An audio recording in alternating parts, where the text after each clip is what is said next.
We are going to talk about some Srixon irons, how they worked out, not the drivers, just the irons, and everything else golf gear related next.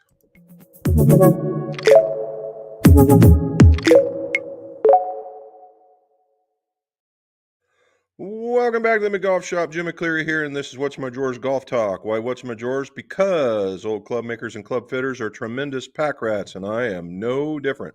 It's about what's in my drawers in my golf shop. And one day I probably we'll just put the camera down on the floor and I'll just start pulling stuff out and we'll talk about it. Anyway, this is where we talk about golf gear, so you can do golf club repairs, golf club reviews, and golf club fittings. All why? So your scores can go low. Pardon me. As you can tell, I'm at the very, very, very, very, very end of my cold that I had last week. Just a little bit of tick here and there, and the rest of it is done. All righty.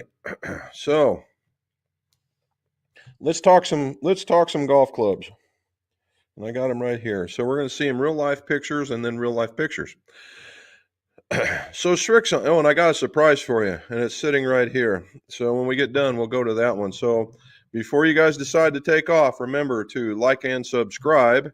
And tell all your friends we'd like to get this going. We are getting very, very close to 41,000. We're just keeping that climbing going. So, Srixon irons. Srixon's been known for the golf ball, obviously, and they've been known for their iron manufacturing because of their soft feel. My Golf Spy just gave them all kinds of top marks. A lot of people liked them. I liked how they felt. Personally, I didn't like how they performed. And the reason being is I thought it was there's a truckload of torque. So if you would hit out here, if you were to hit out here, this thing would just, I can't tell you how many golf clubs I watched flop like a fish. And I thought, oh my gosh. And they just never really took off. Did I sell some? Sure, I did, because they fit some people. But it was missing something. And I believe they may have found it. So just as a get you guys started, we're going to do a couple things. I'm going to show you a couple pictures, and then I'm going to show you a 1-minute video, so I'm sure we can keep your attention. So let's talk about some golf clubs. So let's go here. This is the ZX7, the ZX5, and the ZX4. And if you look, the golf clubs actually look really nice. They have a truckload of bag appeal, which is one of the biggest hurdles to overcome, right? You can have the world's best performing iron, and in a lot of cases, people will not buy it if it looks ugly. And that was the case initially for this particular club. The very, very, very first model of that one, it was awful. And they realized it, and the second year made it look remarkably better. And again, there it is again. And if you notice in the middle here, there's a buildup, and this is going to be a trend through the models. You see the middle here where it's a little lighter shaded than the rest, almost muscle-like, and you see it there, and there it is in the 5. And see how it's coming behind? It almost looks like badging. Actually, it's part of the forged. And then there's the 7, and there you see it, and this is a one-piece forged, so that's what it is. So how does that work? Well, my buddy Casey is going to tell you now. What we have here is Casey, a senior project manager, and he's going to basically take us through what all the improvements that Srixon and Cleveland have done to the product so that it makes it want to jump in your bag. All right. There you go. How about that? All right, so let's get started. Sure. What do we got? Yeah, I've got the 5, 7, and 4 irons here. So the biggest new technology we have throughout the lineup is iForge technology. So we've worked with our forging vendors to go even softer and even better feel on our irons. I think what this is most noticeable on is the 7 series this time around. Okay. So what we've applied here is a condensed forging technique. Essentially, we've added sort of a ribbing structure that we mash into the hosel of each iron to strengthen that part while using a softer material on the iron as a whole. So I got a question for you. You go softer on an iron, what's going to happen after a few rounds of play. You're checking loss and lies. Exactly. So that's what that technology is designed to do, is to strengthen the area that'll keep the product consistent, yet feel a little bit better across the face for that overall performance with this S15C material we have in the 7 series. Caught me on that one.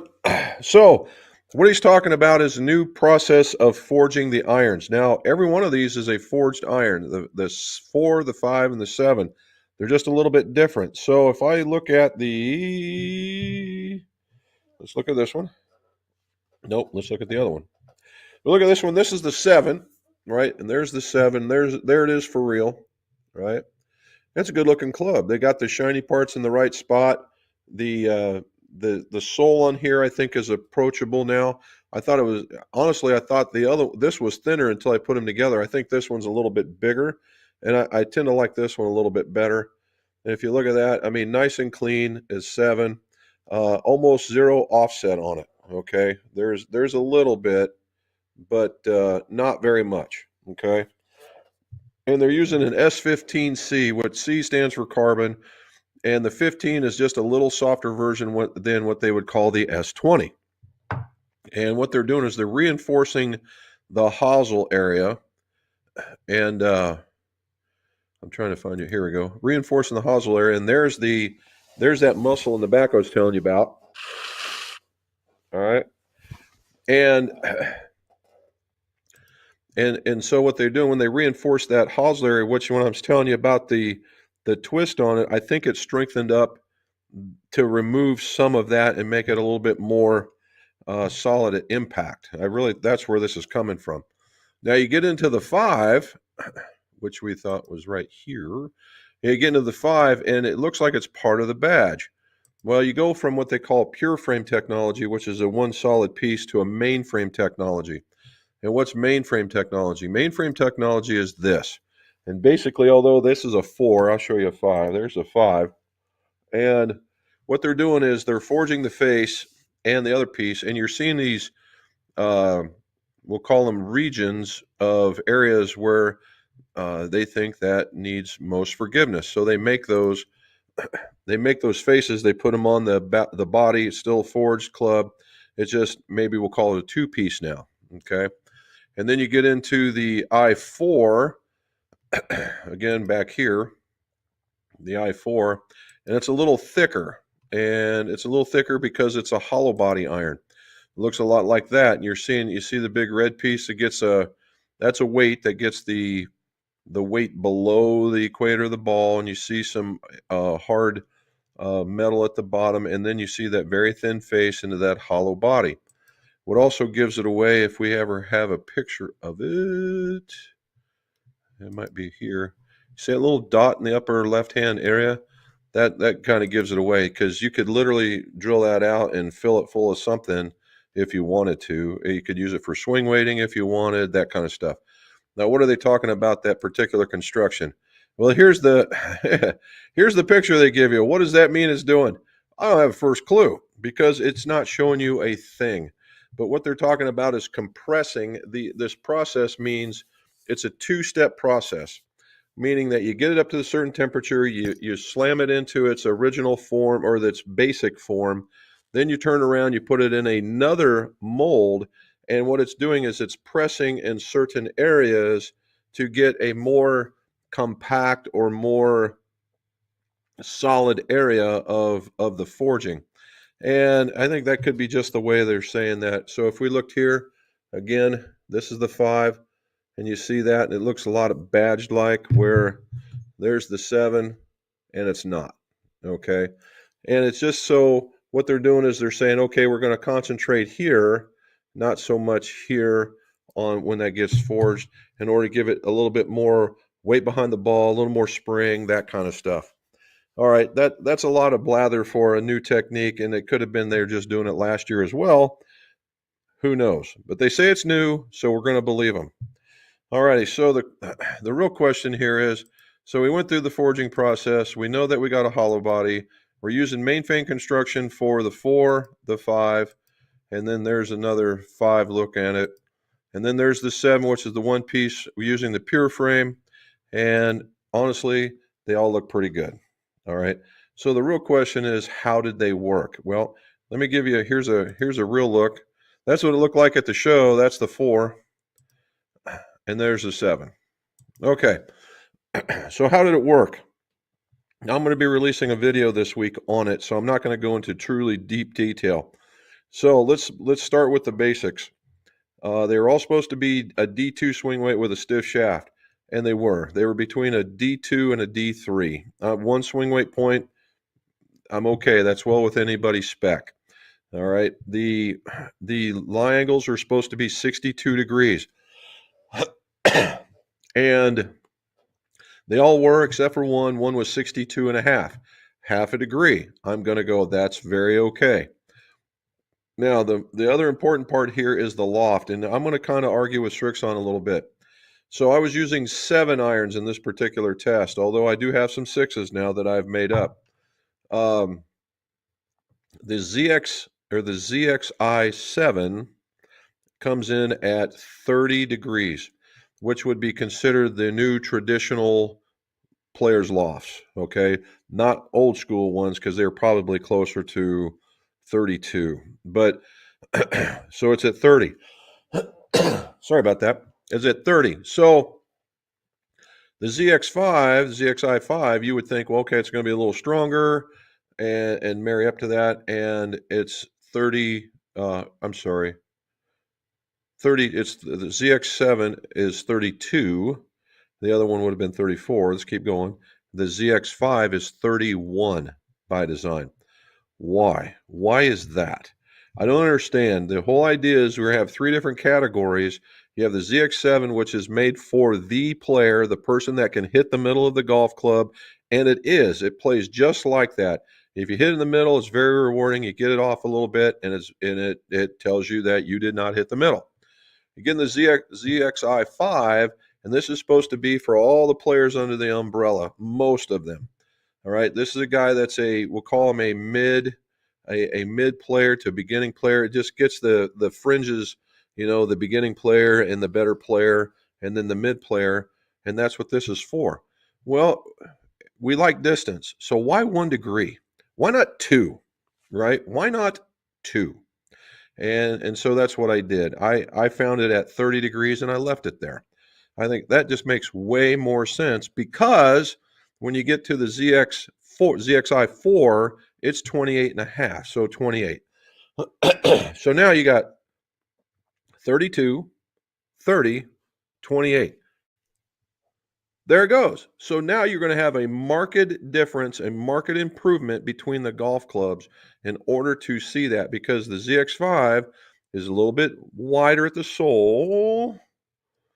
Yeah, a little wider in the sole. You look at this guy, I go here, and then that's the 5. Let's turn, there we go. And this is the 7. Definitely different, right? Definitely different. A little wider, so you can go a little heavy. Not a fan of that, of going heavy, but that's what happens.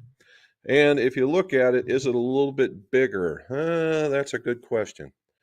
I think they're pretty damn close, but if you look, the 5 looks to be, I'm trying to get it right here. There we go. The 5 looks to be maybe just a little bit taller, but we're talking millimeters, right? But they're also made to be a combo set. You could go with the blade on one side if you're a truly, truly strong player, or if you want it at the top end of the set, maybe the 3 or the 4, or even the 5, you want it, put it in the 5 and make the rest of them 7s, and then you can bend them because they're extraordinarily soft. But why? This thing is more forgiving, has a much wider sole, made for most of the players. Give them some length, make it a 30, or make it a 30, not a 32.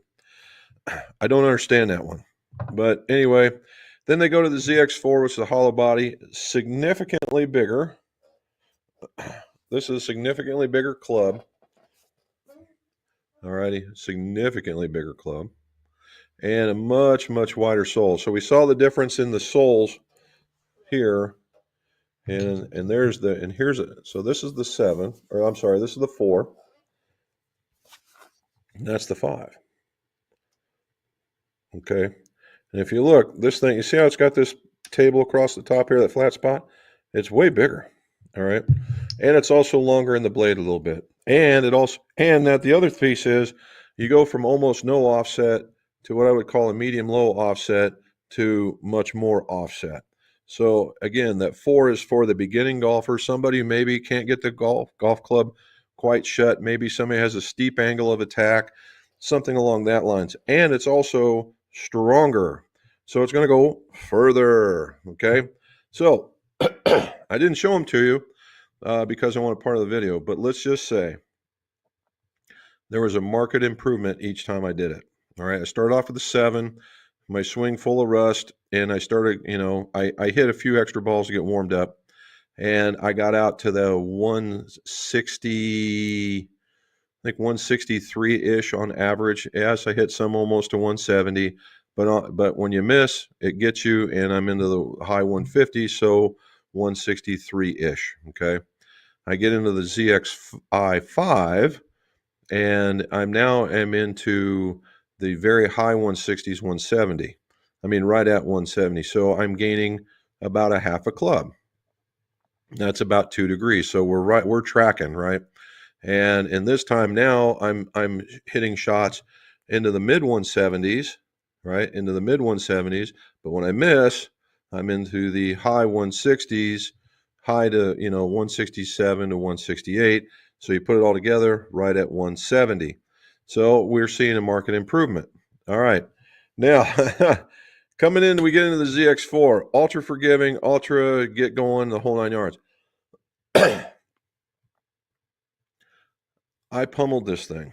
And what happened was I went from an average in that 170 almost to 178. It was a lot. Now, why was that? I was hitting on average about 175, 177.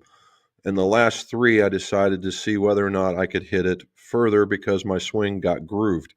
Again, when you hit something well, you get confident and you start hitting better. Whether I wanted to or not, I was picking up speed. And when I was picking up this speed, the ball went further. I hit 3 balls past 180 with a 7-iron. I hit them very, very well. I had one land at 183, one that landed at 185, and literally one that landed at 180, 187. These are pretty big shots. I'm just going to say I was going after it, and that's what brought up the number a little bit. But they were good quality hits, though. So and they were down the middle, and they're not yankers like I'm used to doing. So what does all that mean? And I was using a Modus 105S. Okay. So what does all this mean? So it means that, like in times past, I would hit the 7 better than the 5, or and the 4 not as good, or whatever. Whatever little magic fairy dust that they put into this, and I swear it has to do with the stiffening of the hosel area so that it fits me. That the clubs did exactly what they were designed to do. The 4, massively forgiving, very strong, lots of offset. So I pulled it to the inside even more because it had more offset. This is without me trying to make it go straight. The 5 went the second longest distance, and it was less to the right. Now that's to my inside. I'm a lefty, and less right, and it was a much tighter pattern. I get into the 7, and it had the tightest pattern of them all. In fact, it was a very nice pattern. It was just basically 4 or 5 yards short, and again, more towards the center line of the club. So there you go. So what I recommend these this time around, and I haven't in the past. This time around, the answer is yes. I probably will. Not probably, I will. Now, the other part is, and I if I could show you, I would. I'll get a picture of it here in a little bit. Srixon sent me their version of a fitting cart, and it is literally the world's biggest golf bag. It's got to be this big around at the top, and it literally holds 20 or 30 golf club irons, just the heads. And the other side it's got it filled full of drivers and a couple of hybrids. Okay. And then a truckload of shafts to go with it. And this was just happened to be one of them. I like the setup. So if you look at this, it makes it look more like a regular club. This is part of the shaft. This is the head. So when you get it, it looks like this. So in reality, when they do it like this thing is solid as a rock. It would probably more mimic the way the club would be built as opposed to being soft beforehand. And then we got the modus, and then it's got a lambkin grip in here. And the cool part is they got the little information inside instead of sticking out of the golf club. Alrighty, moving on. I also did a fitting with a gentleman who was not a very fast swinger, but was a very good ball striker. And he was just reached 50. He was a lineman supervisor and had quite the nice swing. And he was very close on some clubs that he had when we went fitting. All I had to literally do was tweak his driver. We had to cut it down a little bit and put on a new grip, and I adjusted his club, and he was hitting it further. And that's literally all I needed to do. Now, I was testing him against the elite, but he had the Paradigm Smoke, and the driver shaft he had in it would have been one I've recommended. So it was just the difference. Now, did he hit the elite further? Yes, he did. He hit it about 3 to 4 yards further. But as we discussed, is 3 to 4 yards further in this, just over top of where he was hitting. Was it worth the price of a brand spanking new driver? Personally, I'd say no. All right, unless that was all you're interested in, then of course it is. Now you could wait for some trade-in value and maybe get you a driver at that point, but right now, no. So the next question is he a hybrid or is he a fairway wood guy? And I just so happen to have the Srixon hybrid and a Srixon 5-wood. And I said, well, let's play around with this a little bit. So I put the hybrid together. Now, the hybrid that I had last year was notoriously accurate, and it was notoriously short. It was not a good design. And this guy comes in here and 2 strikes into it, and he is just pummeling the crud out of it. Sounded good coming off the club, or the ball sounded good coming off the club head. They had this little ting going off on it, and super duper nice. Then I said, well, let's see if you're a fairway wood guy. He took the 5-wood and hit it with the shaft that we put in it. And again, it was just right in line. He's one of the rare animals that could use both of these clubs efficiently. And he was hitting it out there, very high smash factor, hitting it really well. Of course, he's hitting it really well, and he says, hey, this isn't so bad. And I'm like, you know what? You're right. You are correct, sir. So I would just look at it like that and say, let's just say as a whole, it appears that Srixon has upped their game. And if you're looking, and typically you would have bypassed them, I would say, are they a must get? Maybe. That's a low to mid maybe. But is it something to certainly check out? A very must do. Okay? All righty. Let's do this one more time. I'm going to show you this so you don't have to watch me do something here. All right. So there it is. And so here's the thing I promised you. Brandy spanking new. I opened it up the box just before coming in here. Charlie, if you're on here, you'll like to see it. I get a lot of questions about this one. Is this guy?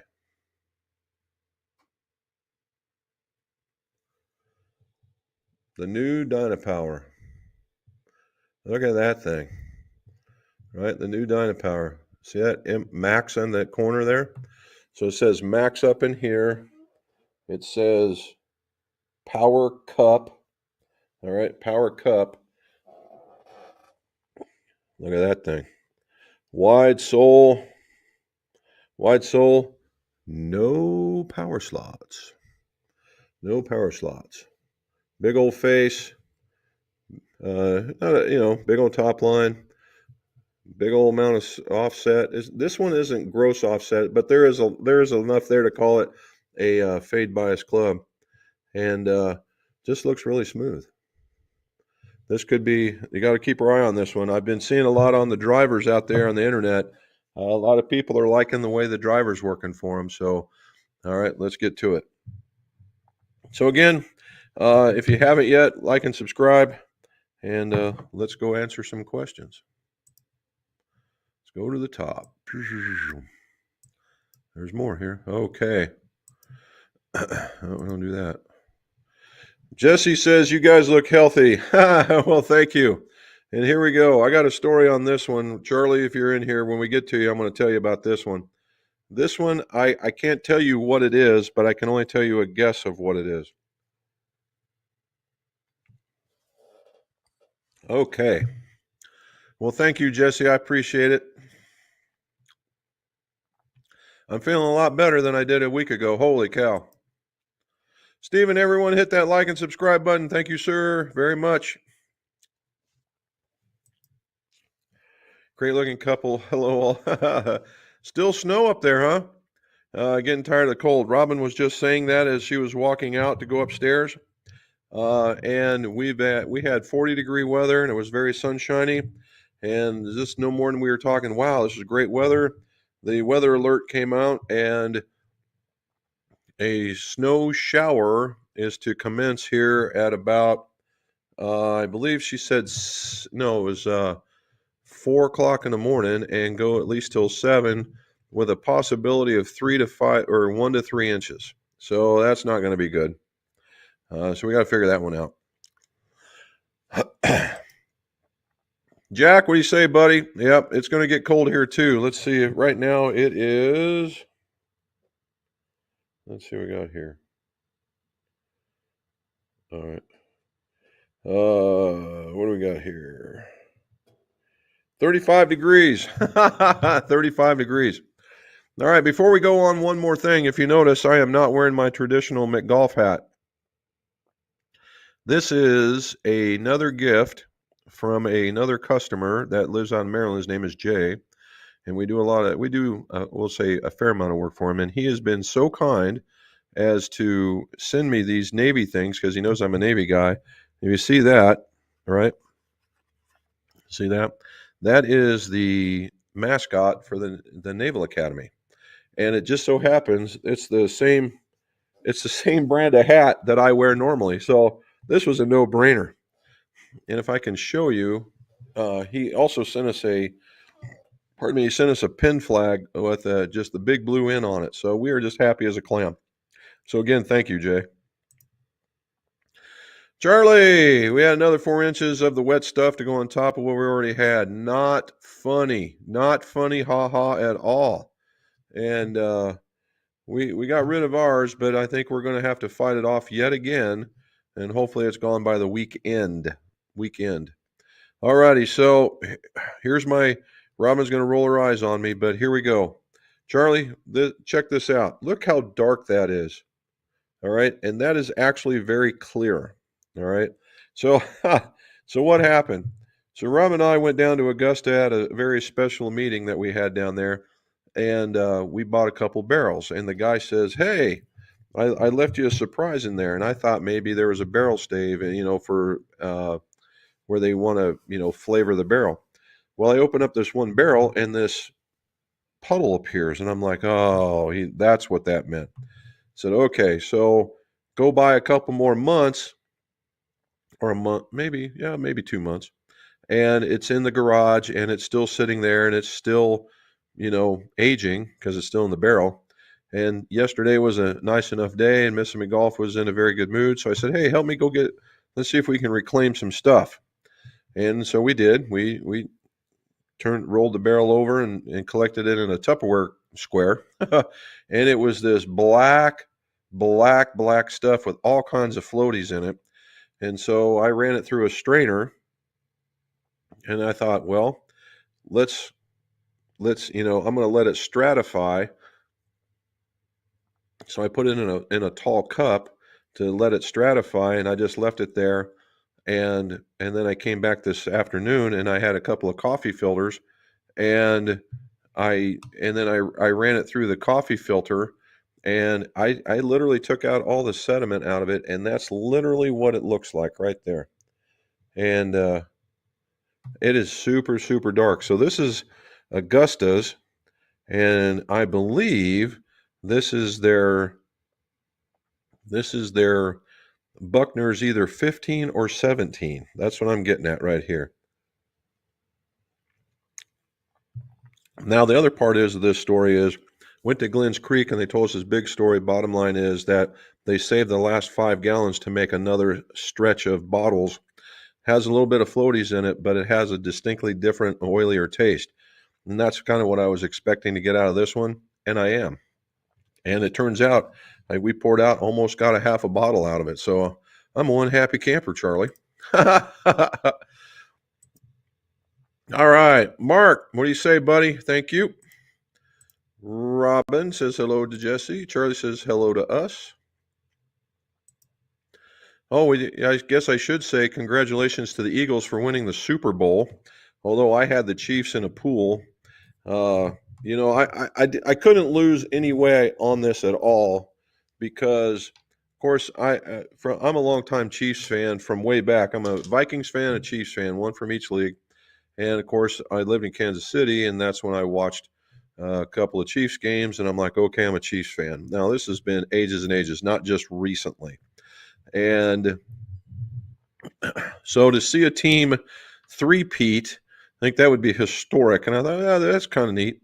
However, it wouldn't have bothered me to see the Eagles win either because of Jalen Hurt. Now, the reason why that is I'm not a huge Jalen Hurt fan. I am just so happy that his career is turning out to be very successful after the thrashing he got at Alabama, and I just thought, well, this is a good turn of events for him. And then the Barkley guy got traded off, and so you got these two guys getting together and making up quite a combination. And Jalen provided some. What little bit I saw, I don't watch a lot of NFL, but what little bit I saw, he showed a tremendous amount of leadership, which you don't see a lot in those kinds of games. And I was just really happy to see it. So I'm not unhappy. Well, I'm unhappy because I didn't win the pool, but I'm happy. I could have gone either way. All right, there's Robin talking back. Here we go. Hogan, AGL 75. Evening, sir. We'll right back at you, buddy. Got a question or something? Let it go. There's Krister from Sweden. What do you say, sir? How are you? I saw you getting into some of those different beers that you were showing us on Instagram. They looked really nice. Is Sweden known for is it an ale place or a lager place or a kind of more of a light beer place? What would that be? BC, what do you say, sir? Good evening from upstate South Carolina. Good evening to you, sir. Salute.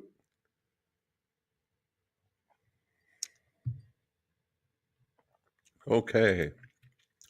Phil K, like the picture, dude. Dogs are always welcome.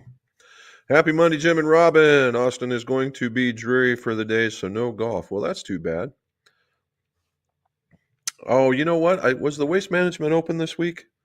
It tells you how much I literally don't watch hardly any TV because of what we're doing here and all the things we got going on. But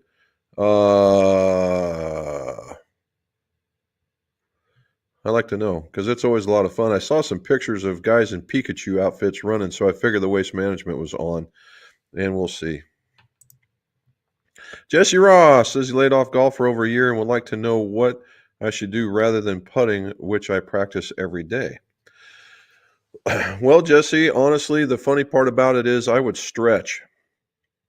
Right? If you laid off of golf and you've not been working out or anything like that or doing some level of activity, first thing I would do is stretch.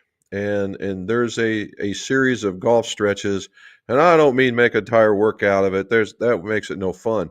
But give it a good solid 5 to 8 minutes worth of just stretching so you can get limber, and then go hit. And then I would practice short game. Right? Feel is just a hard thing to accomplish, and it's a hard thing to trust. Right? And then work your way from green to tee, and see what happens. That might sound old school because you see all these kids trying to swing a million miles an hour out of their shoes, but touch has never been a thing that nobody's complained about not having. That was a whole bunch of negative connotation right there, wasn't it? Wayne says, hello, Jim Robin. Hello back to you, buddy. Jack says there's no snow yet. Ice last week, supposed to snow Wednesday and Thursday. Well, we get right after you, buddy, so that'll be something. All right. Peter says hello from Myrtle Beach. How you doing, buddy? Robin, let's plan on getting together when? You got her in her planning mode, Peter. That she likes doing that. Hello, Mark Ann. Hogan says, and Mrs. McGolf. Hope you guys are well. We are, Jesse. It was that last week after I will say Mrs. McGolf was a much tougher egg than I was in that I had it for a couple of days and I said I just wasn't going to suffer it. Went to the doctor, gave me this antibiotic just for the nose and chest. And I didn't know they had such a thing, but they gave it to me. And it seemed to work out. Ms. McGolf started off about a day later, and she went to a physician's assistant and got a standard one, what do they call it, amoxicillin, I guess, and got this giant pill, this big old horse pill. And she took it, and within a day and a half, she went from to hey, look at me go. Not 100%, but wow, the turnaround was amazing. And I'm like, well, I want one of those. All righty. Rob wants to know, you coming to Myrtle later this month? Well, mostly early next. Says hello, Hogan. All righty. Krister says the new driver is awful. Sounds and feels like a Ping G400. Well, Krister, I'm going to take your knowing what kind of a golf club changer outer you are. I'm going to say you know what the G400 sounds like. I have yet to hit it. I've got high hopes for it, but we'll see. And but it's awful. We'll see. Now, is it sound and feel only, Krister? Did it get the ball out there, or is it just a cosmetic thing? Srixon's going hard after being a full bag brand with the Woods this year. They're coming along. I would say that's probably one of the best descriptions we could give of them right now. Okay. Now, last year, I'd agree. I didn't think it was worth a darn. It was hard. It was harsh. It didn't do very well. It didn't go very far. The only thing it had going was accurate, and that was because they put in these extraordinarily beefy shafts. There we go. Hello, BC. Charlie, Krister, thank you for sharing your experience with the new Srixon driver. Yeah. Hogan says, loves the show, ma'am. Ah, ha, ha. Hi, Peter. Sounds good. Jim Bob are getting their tee times booked. So we just let him have it and see what happens. All right. Had a driver fitting today. Aha. Here we go. Now we're going to get some information. Krister said he had a driver fitting today. He says, beforehand, I knew that Cobra going to be the driver of the year. He did. He tested the Elite, the Srixon, the G440, the IQ thing, all LST models. Cobra was the only one that was good. Really? Wow. That's saying something, dude.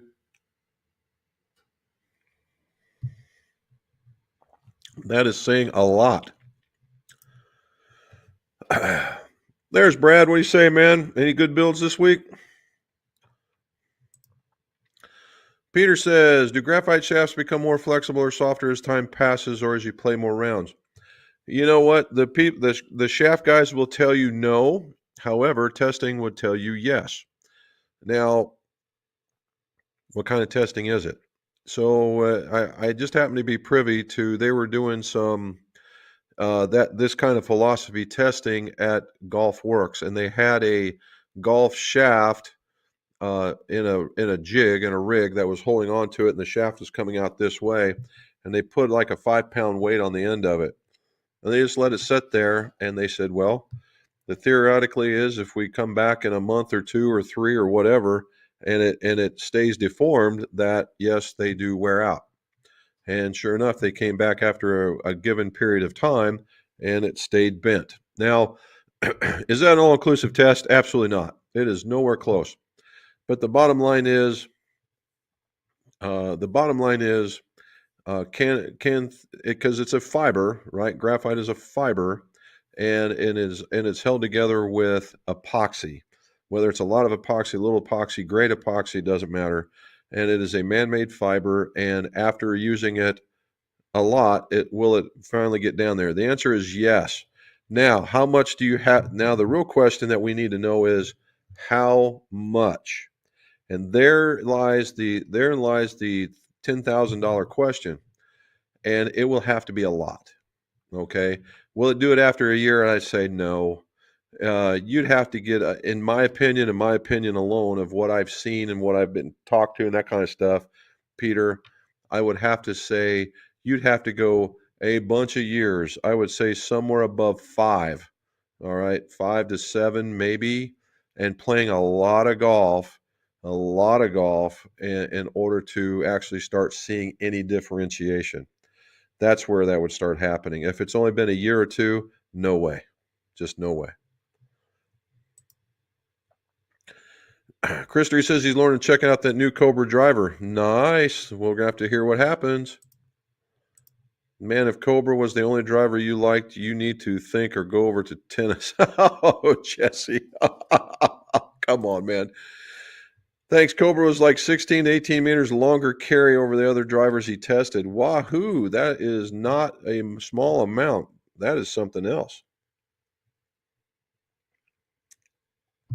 Now, which driver was? I know you said they're all LSs. I know they got their own. Cobra's got its own code word. Was it? But they have several drivers. Which model was it? Okay, I will ask. Where are you, Jim? I'm in Ohio, Jesse. I'm in Ohio, and I'm in my fitting room. And as you can tell, it's getting darker right here. That's actually a TV with a cover on it. We haven't figured out where we're going to put it just yet. So there you go. Grain flow. I would not say that. I would not say that. So grain flow forging, is actually proprietary for Mizuno. And what they do is they heat up their piece of steel up to, I believe it's like 1200 degrees, and they mash it into the basic form like Srixon did. And then it cools down, and then they heat it back up to around 800 degrees. I think these are close numbers. And then they mash it into the final form and then take it through its finishing process. That is not what happens with this. And talking with Casey a little bit off camera of how they get this done, as one can imagine, he knows a truckload about the product. The technique, the speciality of the technique, was probably just a little outside his realm. He knew the answers, but we were getting into engineering space, and that's just not him. However, what it is, they are pressing it down, but it was might have been different temperatures. It could be different because they were adding more resistance or more structural stability into the hosel, it just would appear, and then the rest of it was getting a double forging.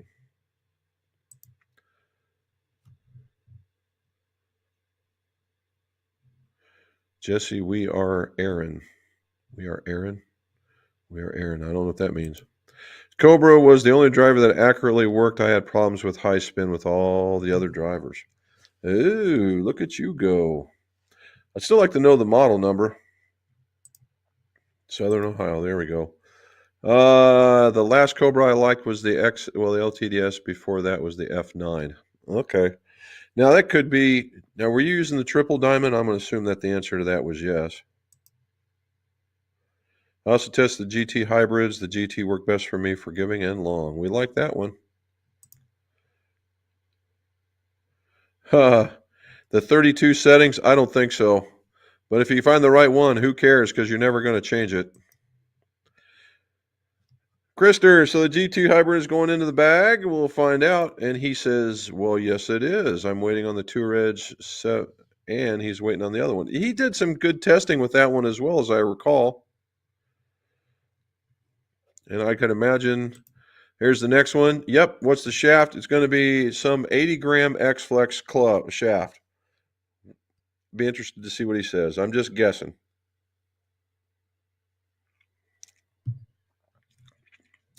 That just keeps getting better. There's RS from St. Louis. What do you say, man? Home of the ice storm cometh on Wednesday. The only good news is 56 days till the Masters. Amen. Amen. Oh, we have to wait 56 more days. Yes, no doubt, right? Starting place bets on who will win. So, didn't you guys put in for that lottery? I've never put in for the lottery. I think that would be neat to go down there one day and just go see what it was all about. But it just seems to be like so much fun. The people are great. The areas to rest are great. Obviously, the course is great. In the new DS Adapt, okay, it's not hard to understand the setting chart that you want and what your miss is. Average of 295, distance 318. Wahoo, dude! Now I did see that they at the PGA show, Krister, they had a chart, and it looked like it was set into a diamond form. And it went out and top, and it came down, and it was like that. And the way the guy described it is that if you were and each quadrant was like, push and then fade and then draw and then slice. And wherever you thought you were, you would want to go to the opposite side and do your settings in order to get what you wanted. At least that's the way he described it to me. The folks there were not very forthcoming, so I didn't feel it was necessary to learn. JP, hello, Jim Roppin. Hope 20 was a great start. Nice hat. I like it. I think it's very nice. And I wore it, and I wore it to my work where I was sitting next to an Air Force guy, and I said, "Hey, what do you think about that?" And then a couple of Navy officers, and I said, "Hey, what do you think about that?" They're like, "Hey, not bad." So we'll see how long it lasts. All right, Charlie Bartholomew in the GT2 hybrid. I will have the hazardous. 90 gram. I missed it. Hazardous 5G 90 gram. And then it's a Cypher 2.0, 70 gram, but my fitter could take the. Yeah, Krister, I don't understand. Dude, I understand the hazardous based on your previous selections and you saying you like them. Knowing how that Cypher is going to work, and what it does, even if it is a stiff, that's going to be massively different. I don't know if you're going to like it. All right, let's see. Mark says, customer brought an old Hogan 7. Oh, did you check the pin? Wants me to weight the club to D8 and then add weight to the grip to bring it back to 0. Why in God's creation does he want that? No. The answer to that would be no, unless he's not going to use it as a golf club. Why? You would have to add twice as much weight to the back of the grip once you got it to D8. And okay, so let's go back. So number one, if it's truly a very old Hogan, there's going to be a pin in it. And that pin, you're going to have to drill out the pin or push out the pin and heat it up and take the head off. And then this is going to have a really funky like shaft going into it. It may be 355, but and again, we're going old. It's going to be, the shaft is not going to be like any other 355 you've ever seen. In fact, it very well may be a 277. All right. But even if it's 355, let's go with that. You still got to take out the pin. The area that's going to be inside of it is going to be teeny weeny. Okay. And in order to put stuff in there to make it D8, and let's just say the old Hogans ran around D3, D4, which means that you're somewhere along the lines, you're going to have to put in 8 grams of weight, 8 to 10 grams of weight. Okay.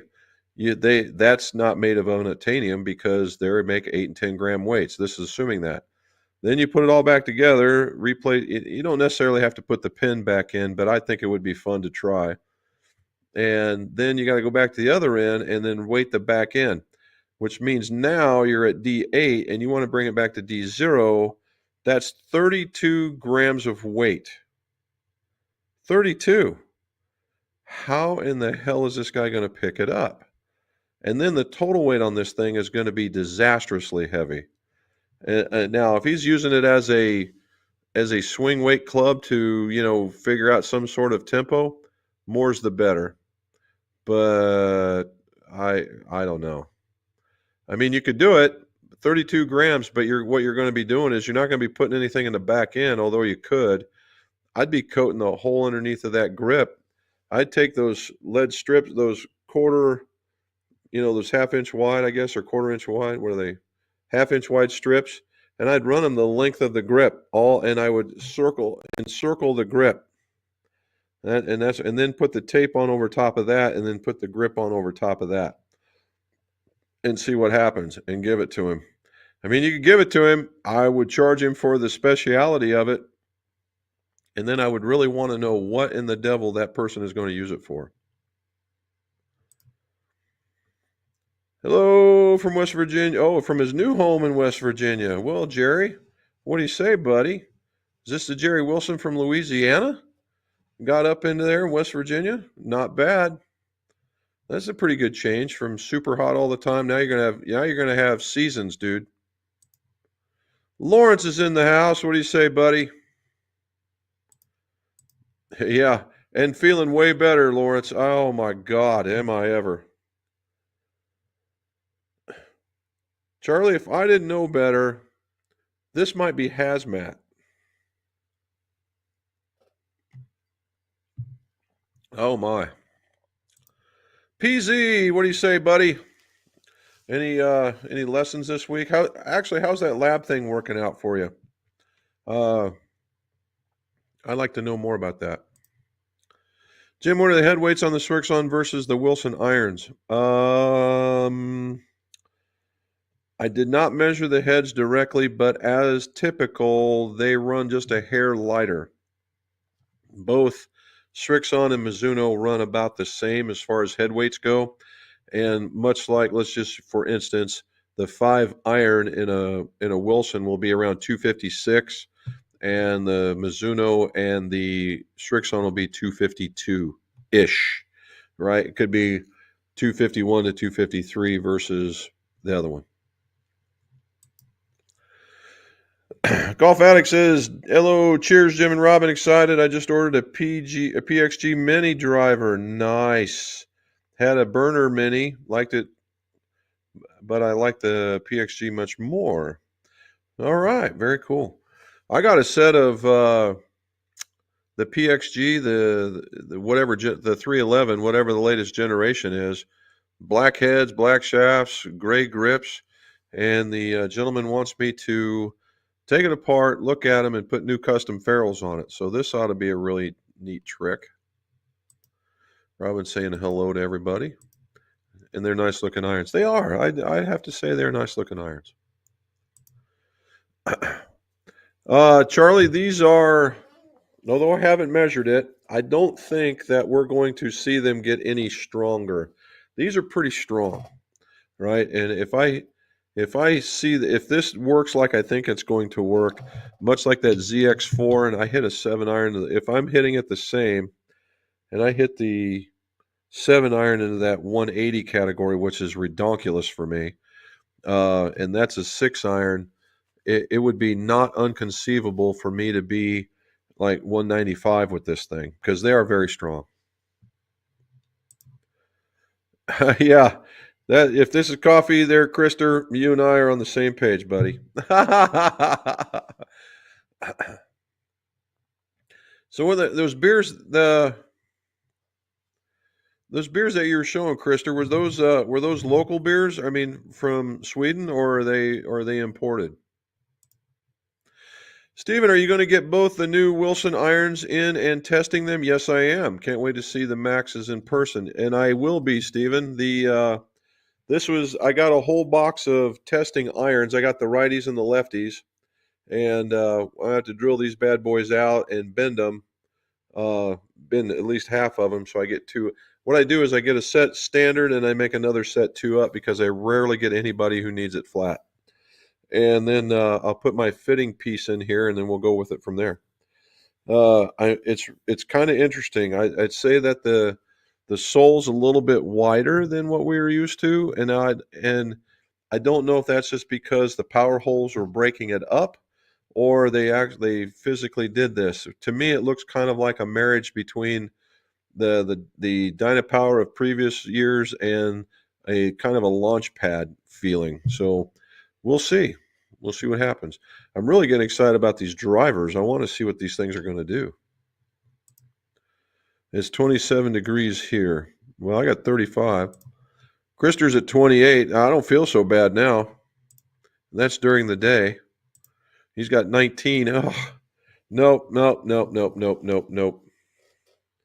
It's only 34 still, so we're doing pretty good.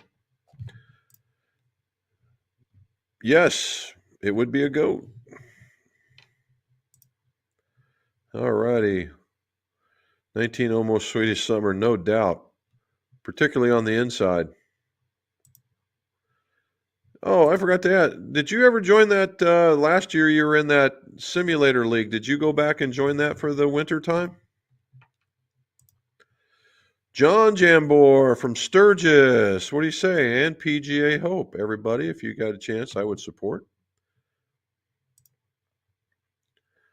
That is a goat. Yes, it is. Low tonight's going to be 13. Ugh. Nope, not me. What's it supposed to be? 30 degrees, 30 degrees, 30 degrees. Now, tomorrow, nope. Yep, now Friday's going to be 19. Yuck. Yep, that's a goat. Minus 27 tonight. Oh, my goodness gracious. You know, it makes me feel better than I am where I'm at. Detry won the waste management. Okay. I got to go look him up. I don't even know who he is. Is that bad? Sweden has grown when it comes to beer. Small microbreweries, lots of stout. Oh, okay. Light beer as well. Easy to drink stuff compared to the darker beer. Yes. I get you. It looked tasty, I got to say. Minus 27, that'd put icicles where you don't want them. Yes, it would. I thought it was a ram. Oh, my gosh. Sure will. The only dark stout I like is the Los Muertos, 11% from a local brewery named Beer Monkey. Okay. Hey, supporting the local beer, hey, why not? There's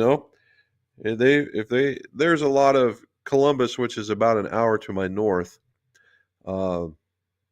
There's a lot of microbreweries up there. Of course, it's a college town, so if they made it cheap and they made it tasty, they would make a fortune, and they do. And they go through cases and cases of that stuff. And now the whiskey scene has caught up to them, even though the bourbon boom may be not at its peak, but they've got a lot of distilleries in the Columbus area, again, to capture the hearts and minds of the college kids.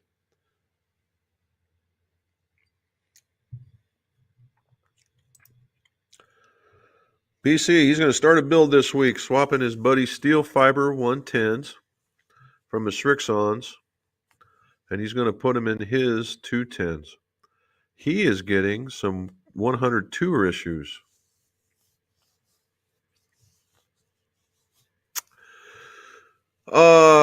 Is it a good trade? Yes. From a money perspective, you're winning out. But if he's strong enough to use the 100s, then, or if he's using the 110 CWs, the constant weights, they're going to play. Actually, the 100s will probably play a little bit softer than what he's used to, unless those things are like the constant weights are something like soft stepped or even a flex lower.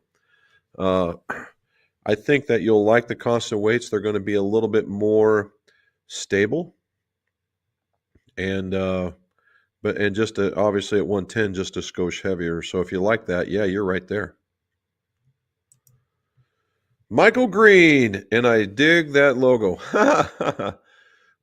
I have a 20-year-old Hogan Edge equalizer wedge. Nice. And a ferrule has separated from the hosel about the width of a quarter.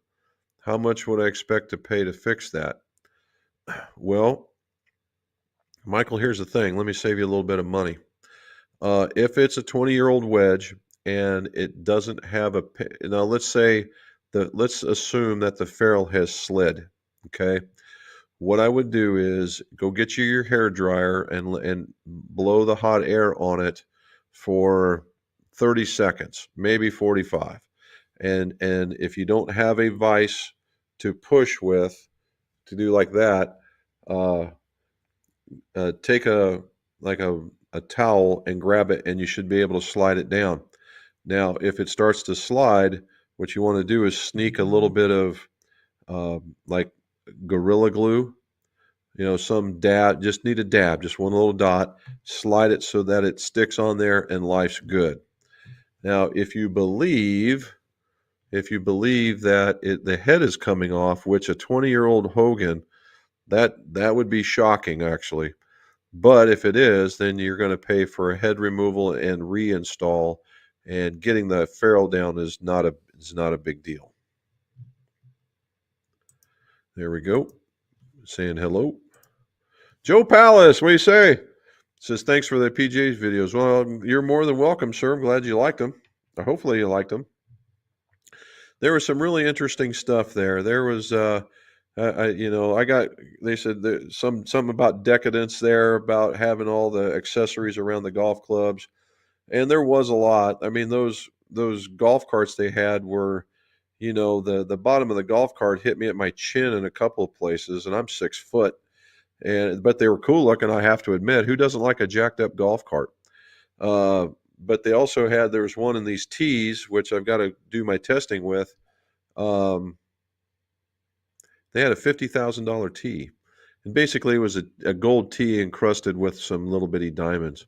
I'm like, well, who's going to hit that? But it was neat. It was neat. But it was good. It was really it got my attention again. I think at least they got a positive feedback on it this time around as opposed to years past. The picture I posted on Instagram is a light beer named Norland's Gould.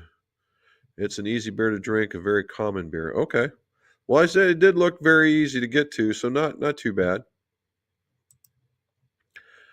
John says, hello, evening all. Robin is saying hello back.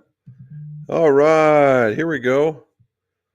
Willem says, I need a moderate spin like an old G400 had. Everything is low spin nowadays. Well, yes and no. They all say low spin, Will, but not all of them truly are, as I'm sure Krister can attest. Okay. Some will. Oh, sorry. Itchy right there on the edge of my nose. Some will attest to be low spin, and some will not be. Okay, and some. So in a lot of cases, let's just use that. Well, you can use the Ping 400, the 440. I did see the 440, and they have 3 different models, and they have a true to life low spin model. It's called the LST, but they also have a flagship model. And their flagship model is very much just like the G400 with newer technology in it, newer shapings, and that kind of stuff. And you would probably be just as easy off to go to the 440 if you like the 400 and you're just looking to upgrade, go find the 440 with a similar shaft in it. Now, again, me being the fitter, my first thing is going to be go get fit, and that way you know what it is that you need to buy. Oh, something about an itch today. Anyway, so that you're not wasting your money. But they all have. So don't trust the marketing. Okay, trust what the results are. And much like Callaway, they got a triple diamond. It is a low spin club. It's also fade bias. Now they're regular elite. They say it's a low spinning club. I would say not so much. They got their fast model, which is just a lighter club doing the same thing. Same concept, maybe not so much. What you see is in the Q35s, right? The same concept. They got a low spin model and they got a normal. What they've got, and they're all in that comparison area to that 400 model. Just like even with what Krista was saying, he was using his. They got these adapts, but that's whatever the code is. Their standard model, I guarantee you, is not a super low spinning golf club. Now, the only ones that I would say as a whole that would be lower spinning would be somewhere along the lines of either a Mizuno or even the Srixon. Well, I haven't really taken a hard look at the current driver. The past driver, they're a little taller in the faces and they're a little compact in the circumference. And when you get that, they tend to be lower spinning. So if you want to avoid a lower spin, you want to look at clubs that are not very tall in the face, right, or very small. And so what you're looking for is they're everybody's standard model. I think you'd be good to go.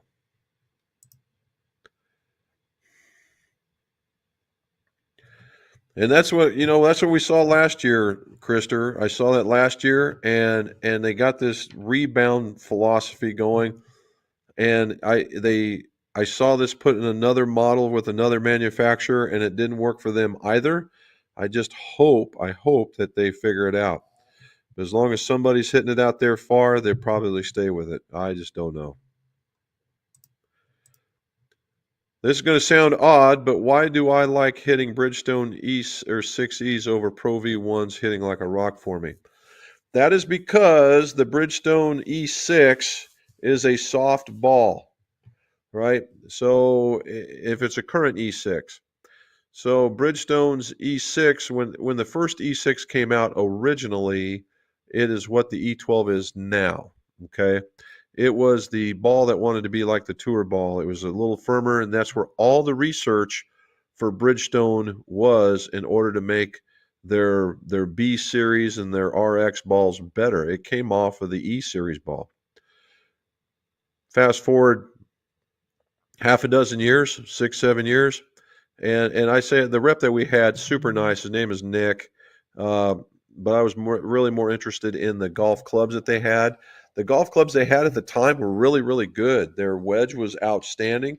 Their irons were really good. They just didn't know how to separate the ball from the club, and So we just kind of parted ways. Now we got the E6, and the E6 is what their version of a soft ball, like a Wilson Duo or a Super Soft or a Soft Feel or something along that lines.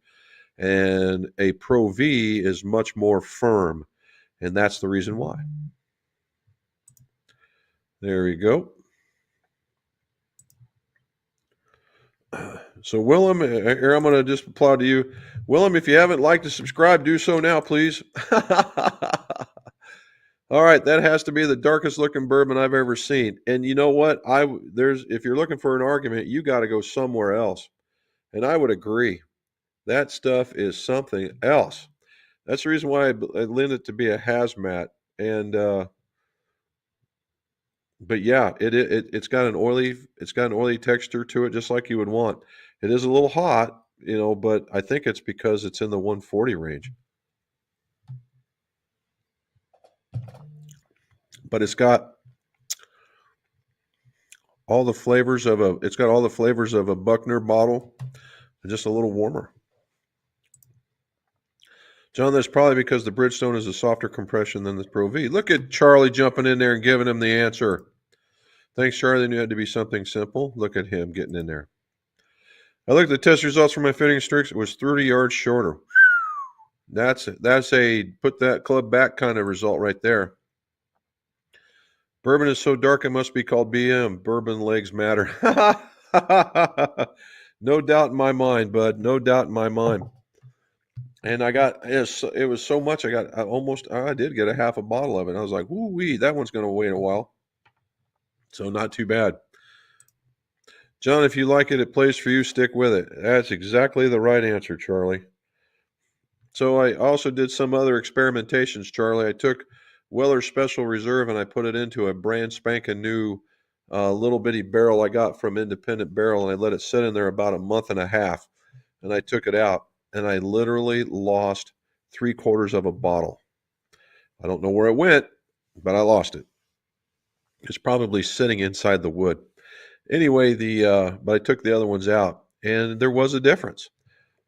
It smoothed the bourbon out just a little bit, maybe a little bit woodier, but that one is so light it could use it, so not too bad. All right, so here we go. It's the DS Adapt L spin for low spin. 455 cc. So that's how they got there, Krister. They moved they took they removed that and they made it smaller, and that moves the center of gravity forward, and there's your low spin. Good for them.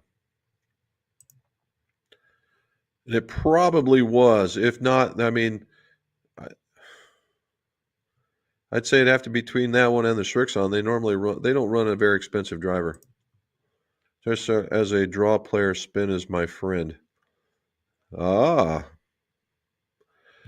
Well, if you're a draw player, then you're probably looking at something that is a draw bias club, just like now you're going the other way, dude, because if you like the 440 and you're a draw player, if it's a hard draw, then that could be problematic, and you're going to be looking for the low spin clubs. And in order to prevent this massive run out, and then you might want to look at those instead. That's the plan for the season. Okay. Gotcha. I ordered this Q10 Max driver once. I get it, and I'm going to put a MCC4 grip on it. Question is, can they cut a inch off the shaft at the same time? Well, yeah, they sure could. I don't see why they couldn't. That'd be the perfect time to do it, is when it's off, for sure. Caleb, 6 years signed up, hoping next year finally hit the lottery. Oh, okay. So there's one guy. He's been signed up for 6 years. I don't even know how to sign up. That's how silly I am. I had a gentleman here that was was one of my customers, and he got picked, and he picked me up a flag to say that we were down there. So that's awesome. He says that National Augusta seems some water damage from the storms. I wonder if it will look different. Charlie, knowing them, the only difference you see is if they lost a tree or two, and if you never notice, you probably wouldn't. So I found out last year these guys are crazy about making sure that their golf course is immaculate, particularly under the camera. Okay, what they do is they at the end they can't mess with it in the round, as I understand it, but what they'll do is at the end of each day they go out and they cut a piece of the turf, let's say at the tee boxes or where the landing areas are, and they will cut a piece of turf out, and they have a turf farm nearby, and they'll go back out and they'll take that turf and cut another square and land it right in there. And so it's like they're playing on a brand new golf course each and every day. The amount of attention to detail is staggering. No kidding, John. I would be right there with you, bud. There's my buddy Bob Lent. What do you say, bud? We're getting ready to go. I've put in for the Masters for the last 10 years and won 3 times. Way to go, Mark. Also got a tick for the ANA and the DCP. I'm going to imagine one of those is the par 3. I don't know what the other one is. Good for you. Good for you. Got the grips ordered. She told me that too. Cool. That's what Hogan himself did. What was that? But that would be cool. John says he attended the memorial and the senior event played at Firestone. I did the memorial a couple of times. In fact, it was near one of the last times that Jack played, and his son played. So the two Nicholas, I actually got video on a tape somewhere of them swinging. It's probably not very good, but I got it, and that was neat. I don't like the walk there. The course is obviously beautiful, but man, oh man, is it a hike. Whew. And so that's what we get. Now, I've been to the Firestone as well. I was on a tour trailer at the Firestone. That's when it was called the NEC, and it was actually a tour event.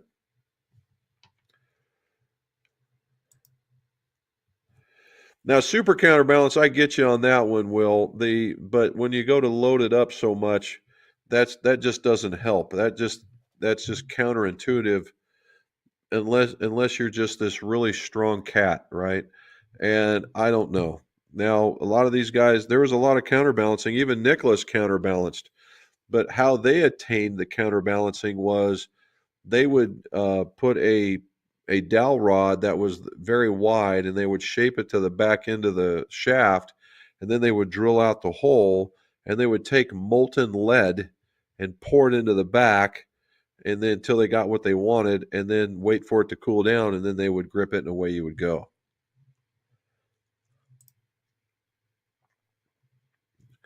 Well, in some, I've seen that done, Charlie, but in this case, they were big time users of liquid lead. I just feel sorry for the club makers. Never have to worry about Augusta. With the money they generate, they could replant 80-foot trees. The grounds are beautiful. Yes, I have no doubt in my mind. How different were the flight windows of the Srixon irons and peak heights? Surprisingly, not very. And I should, if I could call it up without interrupting you guys, I would look it up and I would tell you. But I would say, let's see if I can do that while you're watching. I'll call it up. We'll see here. I'm making it open up real quick. And see what happens. And I'll tell you here in just a second because this happens to be the one that it's on. Let's see. I don't need to do that. Let's load a session. Let's see what I got. There we go. And so on average for height, Charlie, the ZX4 went 95.8 feet in the air at apex. The ZX5 went 88.9 and the ZX7 went 92.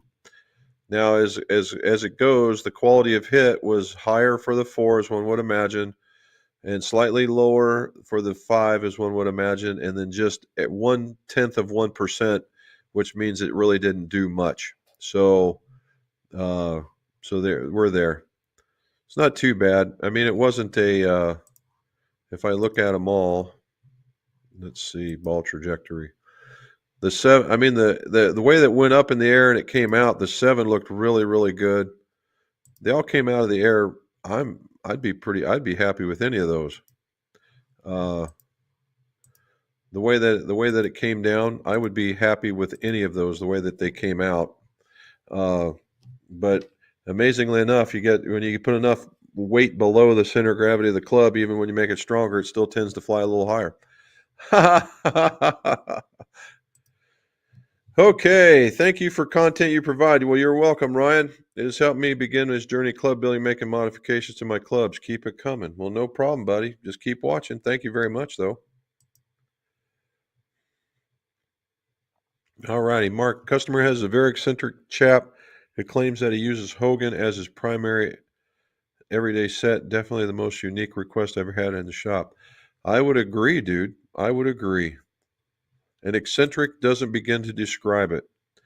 There's Gary Musinski. We'll call it that. All right. 30 in Toledo. Oof.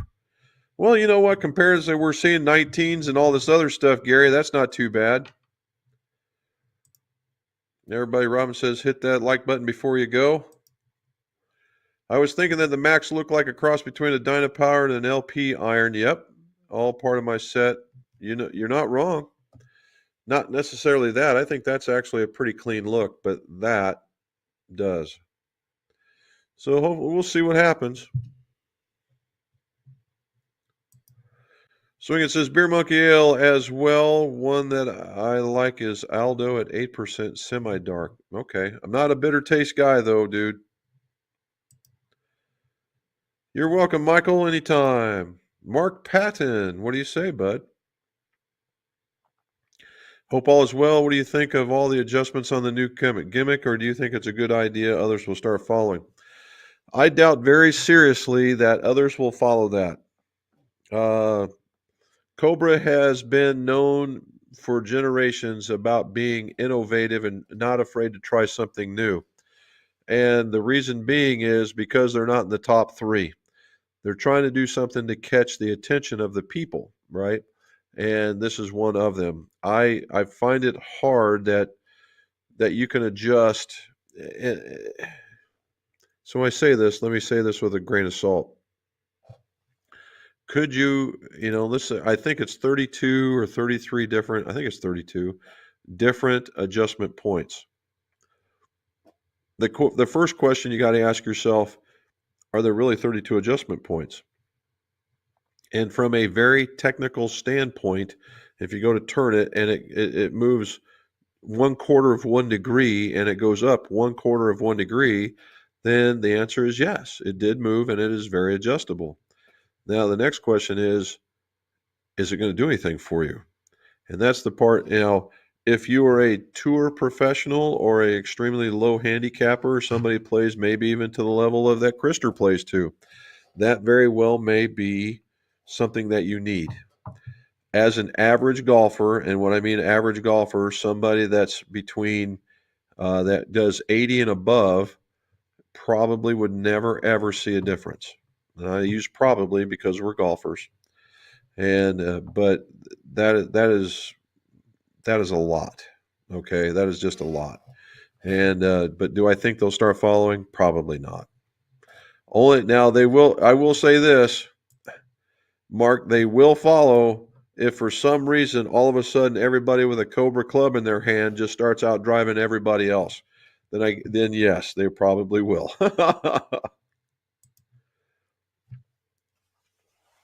uh, Ryan says I recently switched to Jumbo Max grips and did not experience the push that everyone talks about, but started drawing more consistently. What are your thoughts on larger grips? So, Ryan, like before, I've done the I've got them sitting back here. I've got sets that I do testing on with irons, and we try these bigger grips in versus regular grips.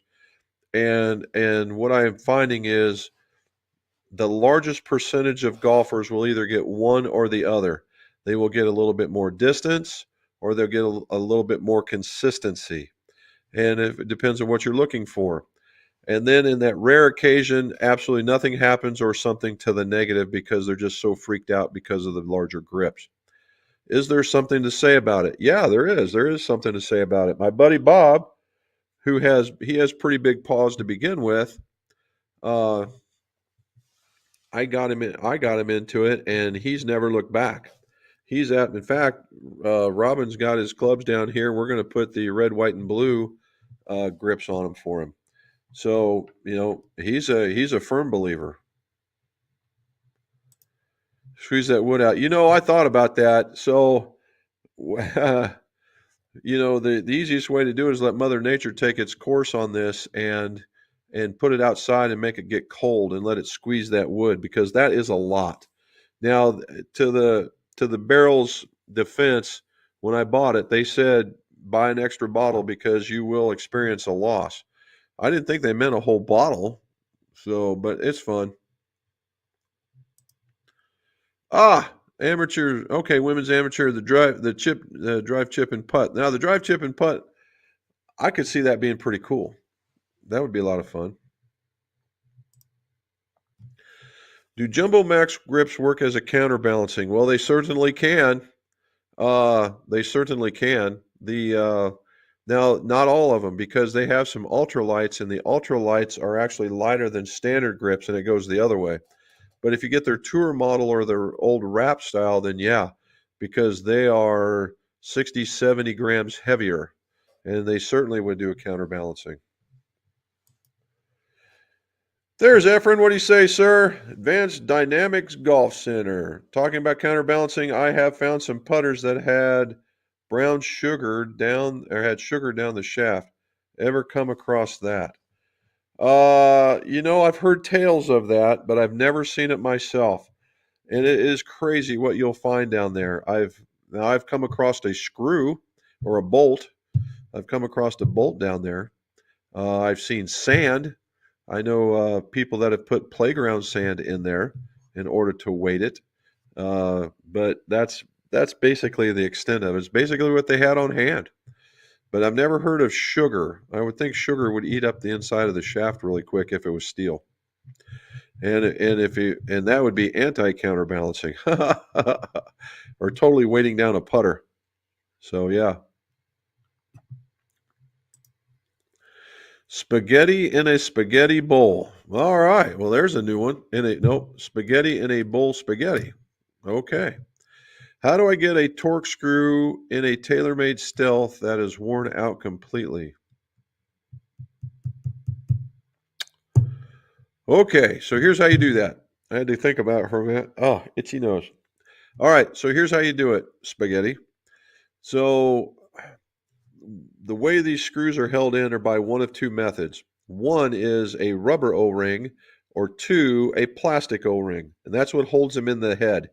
All right, if you turn this around, you shake it, you can hear the thing rattle, right? And you look down, you can look down in there, and there's a little O-ring, right? A little O-ring that is holding that screw in. Now, on the other side, there very well may be another set of washers that help seat that screw into that head. So, what do you got to do?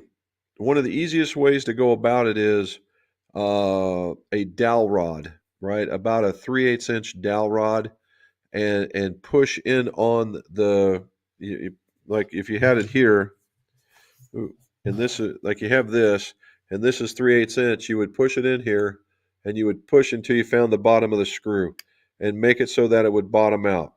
Once you've got that there, you can put it so that it sets. I know you can't see it, but set it on your bench so that you can hold it there. So you're sitting it like this on the bench, and then what you do is you take your torque and you screw it out.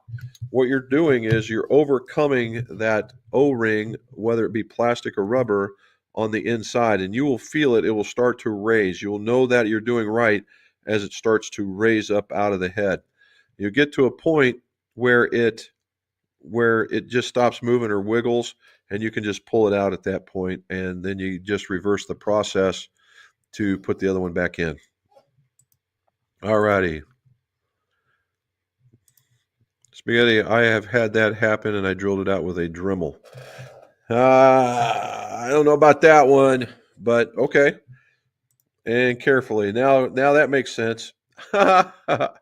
Without having all the power tools, that's the other way of doing it. Now you could use a whatever was big enough to fit into the hosel and push into it. I've used um, graphite shafts that had very little openings at the at the end. I've used that. I've used dowel rods. I've used uh, screwdrivers, flat blade screwdrivers that were thick. I've used those. Anything to get in there. Yes, it is very much so. All right, what is counterbalancing attempting to accomplish? I have ping medals that say CB. So two different things. Gotcha. And two different things, Barry. When we talk about counterbalancing in a putter, normally what that means is they put weight somewhere in the grip section, and what that does is that overrides the fast twitch muscles of your putter and makes you a better putter. Okay, makes you a more consistent putter. Better, we'll see, but more consistent to be sure. Because as you take it back, the more consistent you bring it forward. That's just kind of the laws of putting. Now, as far as in ping metals, what you see on your shaft is CB and counterbalancing. And what that means is that in this shaft, okay, let's just say the balance point is right here normally, right? So let's just say it's right here normally. And what they're saying is counterbalancing does not mean that the weight is all the way back here. What it means is that they've moved this balance point from here to maybe like right there.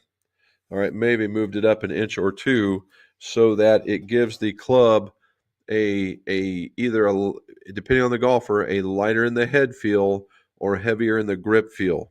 Okay, it just depends on the type of golfer you are. Now, what is that for?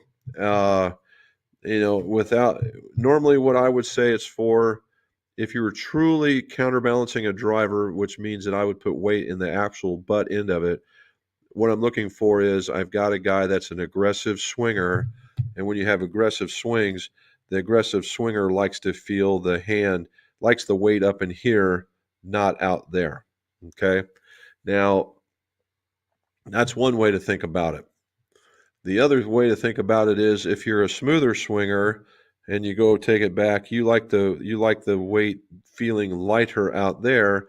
As long as you feel the balance of the club and the club feels lighter, then you get that whipping motion. And in both cases, what it is that what they used to do in long drive is you would butt weight the club so that you got more of this whip and it would generate club head speed. Now that's to the extreme. In these shafts, it's just a movement of the balance point back. All right. Oh, the shaft's still in. That's the problem. Well, that is going to be problematic, isn't it?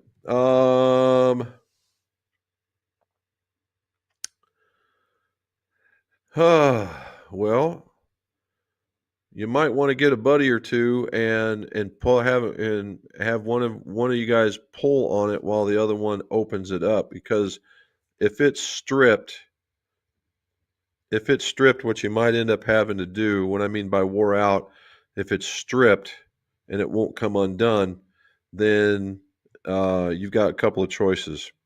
One is you might just have to break it. And what I mean by that is tighten it so much that it just breaks. And what that's going to do is you're still going to have to remove the screw, because unless it got underneath, it broke inside the head side of that O-ring, and then you're going to have to go in and mess with the adapter.